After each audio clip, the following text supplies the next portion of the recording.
It is very important to understand three things regarding Hazrat Mahdi. 1. Who will be Hazrat Mahdi? 2. What will he do after he emerges? 3. When will he emerge? If we understand these points, then many misunderstandings will be removed.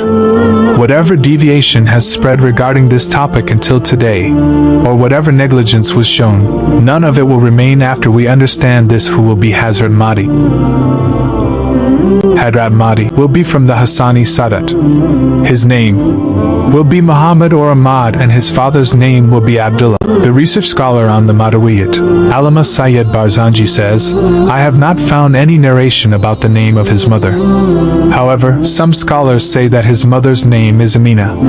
Mahdi is not his name, but his title. It means someone who is guided, i.e. during his time, the Ummah will be in need of many things. Whatever is necessary for their success and their reaching lofty heights, the Muslims will be giving great sacrifice, but they will not be successful because of not having these few things. Hazrat Mahdi will acquire these qualities through the grace of Allah. He will solve the shortcomings of the Ummah and will adopt the required qualities and serve as an example for the Ummah. In a few years he will do that which Muslims could not do for centuries. He will be born like a normal person. At the age of 40, the Ummah will make him their leader. They will pledge allegiance at his hands and start a great jihad against the oppression made by the world of disbelief. The result will be the establishment of an international Islamic Caliphate. This is a brief introduction to him, and these details are mentioned in many ahadith. Secondly, the description and introduction of Hazrat Mahdi. That we shall witness. As far as this topic is concerned, the first thing that must be remembered is that whoever claims to be the Mahdi, he can never be the Mahdi. There is a total contrast between claims of being Mahdi and the real Mahdi. There are a number of proofs for this. In every era, there were false claimants of being the Mahdi.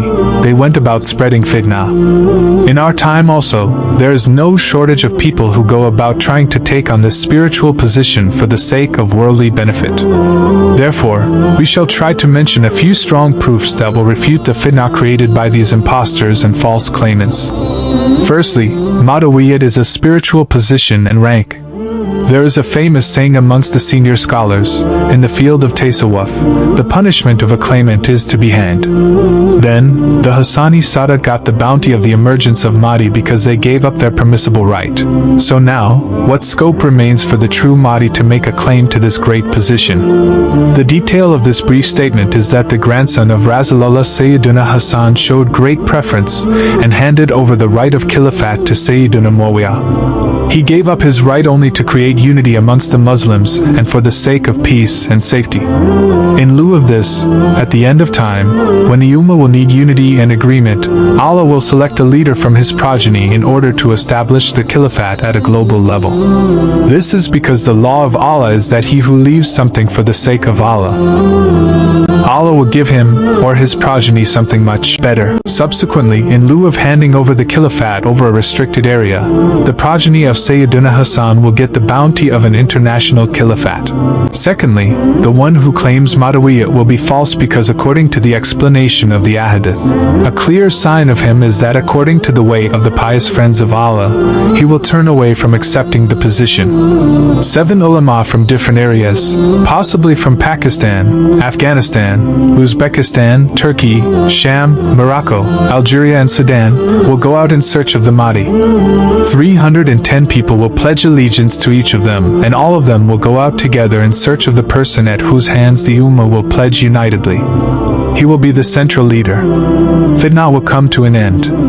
The air will be knocked out of the European Christians, and the strength of the plots of the Jews of America and Israel will be broken. The government of Allah will be established. They will all be people of knowledge and piety, and they will have taken the pledge from their groups for jihad until death.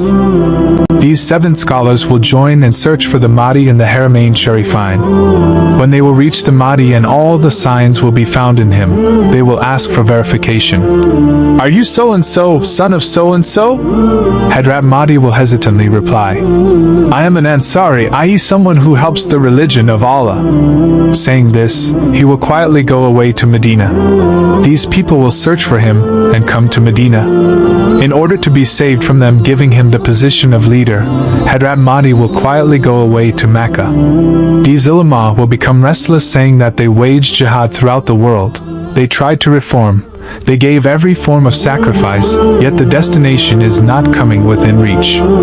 The forces of disbelief are not breaking. Despite coming so close, we are deprived of the leader that the Ummah needs, someone who has understanding, bravery and guidance and help from Allah. They will go on his trail and come to the Haram in Mecca. In this way, 3 trips will be made between the Haramain Sharifain.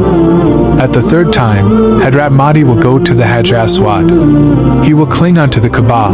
He will rub his face on the Kaaba and cry over the condition of the Ummah. These ulama will ask him in the name of Allah. They will say, if you do not stretch forth your hand for bayah, then whichever part of the Ummah is being killed in oppression, the sin will be borne by you. Upon this, Hazrat Mahdi will be forced, and he will sit at a spot between the Maqam Ibrahim and Hajar Aswad and say, come. Then, they will make a promise to him to fight together until the final victory. This is referred to as bay'ah according to the technical definition in the Sharia. Hazrat Mahdi will take the bay'ah from these ulama for obeying the Sharia and waging jihad until death. As a result of this migration and jihad, the international Islamic Caliphate will be established. Rasulullah had migrated from Mecca to Medina and started the action of jihad. Hazrat Mahdi will migrate from Medina to Mecca and enliven the action of jihad once again. The Muslims will have their hopes and aspirations fulfilled.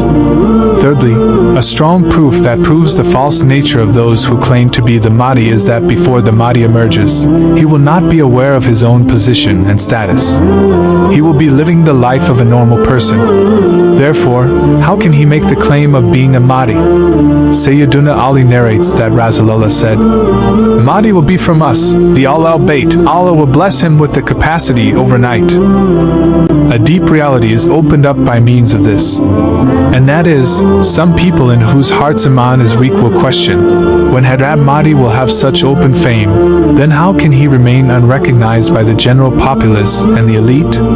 The reason for this is that it cannot be understood that people will be waiting for his emergence at the time of great calamities and troubles.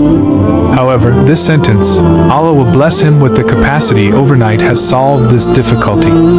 Even though many people possess these qualities, his, Hazrat Mahdi's, inner works and spirituality will remain hidden by the will of Allah. This will remain until the time for his emergence comes, for then, his inner specialties will be brought out in the open in a single night. It is as though this is a manifestation of the power of Allah, that none will be able to recognize him before his emergence. Once the time comes, then through the power of Allah, all the abilities will be created in him overnight. After this, it will be open even to a blind person that he is the Mahdi. Look at how the emergence of Dajjal is proven from authentic Hadith. But to what extent is this proven reality hidden during the time just before his emergence? Since seeing that these incidents are to happen in an age full of trials, it is a fitna on its own to desire the emergence of Mahdi in the presence of Dajjal and delve into this subject.